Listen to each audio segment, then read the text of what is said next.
ఇది ఎప్పటినుంచో నా మైండ్‌లో ఉంది. వాక్ ఫర్ పీస్ చేయాలని.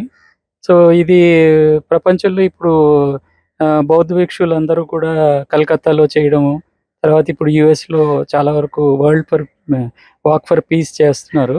సో, దానిది నేను ఇన్‌స్పిరేషన్‌గా తీసుకొని, నేనెందుకు 60 ఏటన ఈ డెసిషన్ తీసుకోకూడదనేది అనుకుని, అనుకున్న తర్వాత చేయాలనేది నిర్ణయించుకున్నాను. సో, ఇంతకన్నా పుట్టినరోజు నాడు కన్నా ఇంకా వేరే రోజు ఏది ఉంటుందనే ఆలోచనతోని ఈరోజు మొదలెట్టాను. అది గూడా 29 తారీఖు 29 కిలోమీటర్లు నడవాలనే సంకల్పం జేశాను. సో, ఈ యోగా విలేజ్ నుంచి భీమినిపట్నంలో ఉన్న యోగా ఇన్‌స్టిట్యూట్ వరకు 29 కిలోమీటర్లొస్తుంది. సో, అక్కడికి ఆహ్, నడుస్తూ వెళ్ళాలనేది ఆహ్, శాంతి యాత్ర అనేది చేయాలని అనుకున్నాను.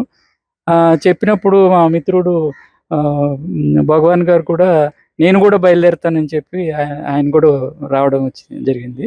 సో, మేమిద్దరం ఈరోజు ఈ 29 ప్రయాణం ఇద్దరం కలిసి చేస్తున్నాము. నాకు చాలా సంతోషంగా ఉంది. అదే కాకుండా ఇంకోటేంటంటే ఎప్పటినుంచో నన్ను ఇన్‌స్పిరేషన్‌గా మాకు స్పెక్ట్ సంస్థ వాళ్ళు ఈ ఆర్గాన్ డొనేషన్ చేస్తున్నారనేది నాకు ఎప్పటినుంచో తెలుసు.